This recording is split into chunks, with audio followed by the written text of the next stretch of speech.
Hello everyone, আসসালামু আলাইকুম। Welcome back to my channel. সবাই কেমন আছেন? যে যেখান থেকে আমার ব্লগ ভিডিওটি দেখা শুরু করে দিয়েছেন, আল্লাহর অশেষ রহমতে ভালো আছেন, সুস্থ আছেন। আলহামদুলিল্লাহ, আমরা সপরিবারে ভালো আছি। মারিয়া লাইফস্টাইল অ্যান্ড কুকিং চ্যানেলে আপনাদের সবাইকে আরও একবার স্বাগতম। প্রতিদিনের মতো আজকেও নতুন একটি ভিডিও নিয়ে এসেছি আপনাদের মাঝে। আশা করি ভিডিওটি প্রথম থেকে শেষ পর্যন্ত দেখলে আপনাদের ভালো লাগবে। এটা আজকে খুব সকাল থেকে আমি কাজ শুরু করে দিয়েছি। আজকে আমার দইয়ের কাজ নেই, এর জন্য আমি কিচেন রুমটাকে সুন্দর করে চুলা, basin, house, filter, in total যা আছে কিচেন রুমের সব কিছু পরিষ্কার করে নিয়েছি, সাথে ঝাউ দিয়ে মুছে নিয়েছি। কারণ আজকে আমার দই বসানো লাগেনি, আমার দই আছে ফ্রিজের মধ্যে স্টকে জমা, অর্ডার পড়েনি। গতকালকে মঙ্গলবার ছিল, এজন্য মঙ্গলবার তো নিউ মার্কেট এরিয়া বেশি বন্ধ থাকে। তো আমি কিচেন রুম পরিষ্কার করে এখানে সিরা নিয়েছি। আমরা আজকে ইফতার করেছি দই সিরা। তো আমি সিরাগুলো খুব সকালেই, এগুলো হচ্ছে লাল সিরা, এগুলো অনেকটা শক্ত থাকে। তো এই জন্য আমি ভালো করে কষলিয়ে ধুয়ে কয়েকবার পানি বদলিয়ে নিয়েছি, কারণ আজকে তো আমরা দই সিরা খেয়েছি এই জন্য। তো সকালে সিরাগুলো পরিষ্কার করে ধুয়ে পানি দিয়ে ভিজিয়ে রেখেছি নরম হওয়ার জন্য, কারণ ইফতারিতে আজকে আমরা দই সিরা খেয়েছি আমার বাসার নিজের তৈরি দই দিয়ে। তো এখানে এই যে আমার মার আমি পুরো বাসা আমি ঝাউ দিয়ে দিয়েছি, আমার মা মুছছে মানে পুরো একটা বাসা। তো এটা হচ্ছে আমার দইয়ের রুম। এ বারান্দার মধ্যে আমি দই দিই। তো দইয়ের সব কিছু আমি সুন্দর করে ঝেড়ে মুছে রেখে দিয়েছি, গুছিয়ে রেখেছি। আগামীকাল থেকে আবার দই বসাবো ইনশাআল্লাহ, যদি বেঁচে থাকি। তো এখানে এদিকে দেখেন আমরা মা মেয়ের সারাদিনের পরিশ্রম, বাসাটাকে একবারে সুন্দর করে গুছিয়ে নিয়েছি। এদিকে আপনাদের ভাইয়া আসছে যে দইয়ের অর্ডার পড়ছে, আজকে 20টা কাপ দই আর হচ্ছে 3টা বক্স দই লাচ্ছির জন্য ঘরোয়া হোটেলে লাগবে। এলিফ্যান্ট রোড ঘরোয়া হোটেল সবাই তো চিনেন, জানেন। ওই হোটেলের মধ্যে আমি এই যে ছোটো কাপ দই আর বড় লাচ্ছির দই দিই। আমার থেকে দই নিয়ে ওনারা লাচ্ছি ছেল দেয়। তো এখানে ওনারা ফোন দিয়েছে যে খুব তাড়াতাড়ি দই দিয়ে আসার জন্য। তো আপনাদের ভাইয়া বলছে দইগুলো রেডি করে দাও। এদিকে আমি স্টিকারের মধ্যে ডেট দিয়ে এই যে স্টিকারগুলো লাগিয়ে দিয়েছি। আপনাদের ভাইয়া কার্টন করে নিয়ে যাচ্ছে। দেখেন আমার দইটা মাশাআল্লাহ কতটা পারফেক্ট। তো এখানে এই যে 3টা বড় দইয়ের মধ্যে ডেট দেওয়া হয়েছে দিয়ে আসার জন্য। তো উনি আমি সব কিছু মানে বাস করে দিলে উনি নিয়ে দিয়ে আসে।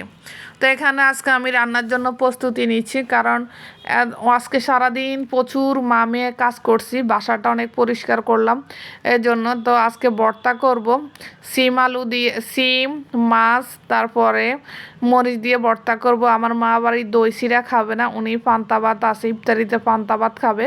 তো আগে আমি ভর্তাটা রেডি করে দিচ্ছি, মা ফাটার মধ্যে বেটে নিবে। আর করব গরু মাংস বুনা, ডাল বুনা। তো আমি গরু মাংস ভিজিয়ে রেখে দিয়েছি আর মাছটা ভিজিয়ে রাখতেছি, কারণ আজকে কাজ করতে করতে অনেকটা বিকাল হয়ে গেছে। সারাদিন কাজ করাতে আর রান্না করার সময় পাইনি। তো এই জন্য আর কি খুব তাড়াহুড়া করতেছি। এদিকে আপনাদের ভাইয়া দইয়ের জন্য চাপ দিচ্ছে, দই দিয়ে জন্য। এর ভিতরে আরও একবারও দই দেওয়া হয়েছে, আরেকটা দোকানে নতুন দোকান নিয়েছে আজকে, ওখানেও 20টা দই এরকম টিকিট কেটে দিয়েছি, মানে টোকেনের মধ্যে ডেট দিয়ে দিলাম। আপনাদের ভাইয়া স্টিকারগুলো লাগিয়ে নিয়ে দিয়ে আসছে, আমি রেডি করে দিয়েছি ইফতারের আগ মুহূর্তে।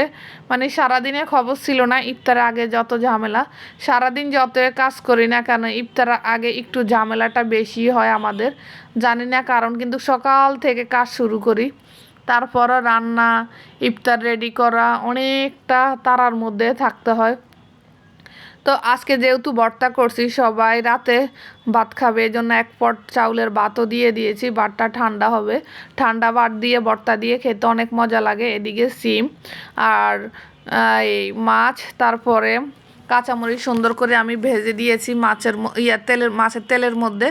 এখন এগুলো দিয়ে আমার মা ভর্তা করবে। আর এদিকে আমি মুসুর ডাল ভুনা করব, একেবারে পাতলাও না আবার একেবারে ঘনও না, মাঝারির মধ্যে।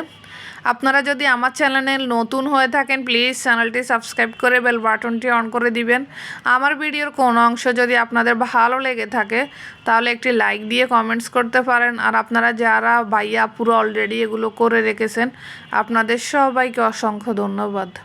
তো এখানে আমি এই যে মসুর ডাল বোনার জন্য প্রথমে তেল পেঁয়াজ, আজকে কাঁচামরিচ দিইনি কারণ আজকে আমার বাটা মরিচ ছিল হাতের কাছে, এই জন্য মসুর ডালটা বাটা মরিচ দিয়ে বোনা করতেছি। আমার মসুর ডালের জন্য আদা রসুন হলুদ গুঁড়া মরিচ গুঁড়া দিয়ে এই যে পানি দিয়ে কষিয়ে নিয়েছি। এখন আমি টমেটো দিয়ে দিলাম, দিয়ে ডালটা দিয়ে দিব। আজকে অনেক দিন পরে মসুর ডাল রান্না করছি কারণ আমার আব্বা আবার একটু ডাল হলে চলে। আজকে গরু মাংস রান্না করছি, মুরগির মাংস আছে ফ্রিজ থেকে, সেটা নামিয়ে নিব কারণ আমার বাসায় মেহমান আছে, এই জন্য আর মুরগির মাংস রান্না করিনি, মুরগির মাংস আছে। তো আমার ডালটা এক পাশে দিয়ে দিলাম, অন্য পাশে আমি গরু মাংসটাও খুব তাড়াতাড়ির মধ্যে দিয়ে দিচ্ছি কারণ আজকে আমার অনেকটা দেরি হয়ে গেছে কিচেনে আসতে আসতে। সকাল থেকে কিচেন রুম পরিষ্কার করছি। বাসাটা পরিষ্কার থাকলে মনটাও ভালো লাগে, মানে কাজ করতেও ভালো লাগে। বিশেষ করে কিচেন রুম যদি পরিষ্কার থাকে তাহলে মনে হয় যে পুরো বাসাটা পরিষ্কার, এমনই। তো কিচেন রুম যদি একটু অগোছালো থাকে ময়লা থাকে তাহলে ভালো লাগে না। আমার দিনের প্রায় অর্ধেকটা সময় চলে যায় কিচেন রুমে, কারণ এখানে রান্না করতে হয়, নাস্তা বানাইতে হয়, এখন রমজান ইফতার করতে হয়, মানে দিনের প্রায়টা সময় আমার চলে যায় কিচেন রুমে। এখানে আমি রান্না করি আর রাস্তায় যে জ্যাম জট হয় সেগুলো দেখি। কি করব, রান্নার পাশাপাশি আমার বাসাটা তো একবারে মেন রোডের পাশে, এজন্য। তো এখানে যে আমার ডালের মধ্যে পানি দিয়ে দিয়েছে আমার মা, আর এদিকে আমি মাংসটাও দিয়ে দিলাম। আমাদের গরু মাংস মুরগির মাংস এগুলো তরকারি খুব কমই খাওয়া পড়তেছে, বেশি মাছ মাংস চলতেছে, হয় মাছ ভুনা না হয় আপনার এই যে গরু মুরগি। তো এর মধ্যে শরবতটাও রেডি করে ফ্রিজে রেখে দিচ্ছি কারণ ইফতার আগে তো অনেক তাড়া থাকে, খেয়াল থাকে না এগুলো করতে। তো এখানে প্রথমে পানির মধ্যে লেবুর টুকরো, তারপরে ইসবগুলি বুসি টোকমাই, তারপরে বিট লবণ, তারপরে চিনি দিয়ে এগুলোকে সুন্দর করে পানির সাথে মিশিয়ে আমি ডিপ ফ্রিজে রেখে দিব। আমার মা একটু আমাকে হেল্প করতেছে। আমার মা শরবতের দায়িত্ব হচ্ছে আমার মায়ের, আমার মা এটা করে প্রতিদিন। তো আজকে আমি করতে নিয়েছি কারণ অনেক দেরি হয়ে গেছে, তো পরে দেখলাম যে মায়ে করতেছে। তো এই যে করে রেখে দিচ্ছি, শুধু ইফতার আগে নামিয়ে গ্লাসে ঢেলে দিব, শেষ অনেকটা ঝামেলা। কারণ রোজার মধ্যে সারাদিন কাজ করতে হয়, বিনি রোজাতে কিন্তু এত কাজ হয় না, রোজার মধ্যে যতটা কাজ হয়। কিন্তু রোজার মধ্যে সকালের নাস্তা নেই, দুপুরের রান্না নেই, তারপরও কেন জানি সকাল থেকে কাজ শুরু করি তারপরও কাজ কোনো শেষ হয় না। তো এখানে যে ডালটা আমার হয়ে গেছে, একটু লেবুর রস দিয়ে দিলাম, আর দিয়ে দিলাম এই যে রসুন আর পেঁয়াজ দিয়ে বাগারটা দিয়ে দিব। আপনাদের ভাইয়া এসে মাঝখান দিয়ে আমার পেঁয়াজগুলো কেটে দিয়েছে, আমার মা রেডি করে দিয়েছে সব। তো উনি এই যে আমার পেঁয়াজগুলো কেটে দিচ্ছে কারণ আমি একা পারি না, আমার মাও করে সারাক্ষণ কাজ, আমিও করি। আমার ছোট একটা মেয়ে আছে, মেয়েকে দেখতে হয়, এখান দিয়ে দইয়ের কাজও তো করতে হয়। তো আগামীকালকে আবার দই বসাবো, এই জন্য আজকে বাসাটা পুরো ক্লিন করছি কারণ দই বসালে তো আবার বাসা পুরো পরিষ্কার করা যায় না।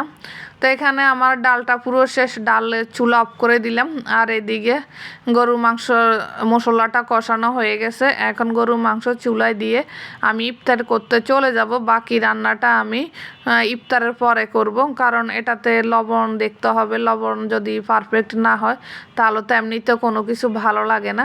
তো আমি ইন টোটাল এই যে সব কিছু গরু মাংসের মধ্যে পান সস সয়া সস টমেটো লবণ যা আছে সব দিয়ে যাচ্ছি, যেন ইফতারের পরে এসে শুধু বাগারটা দিলে আর লবণটা চেক করলে হয়ে যাবে।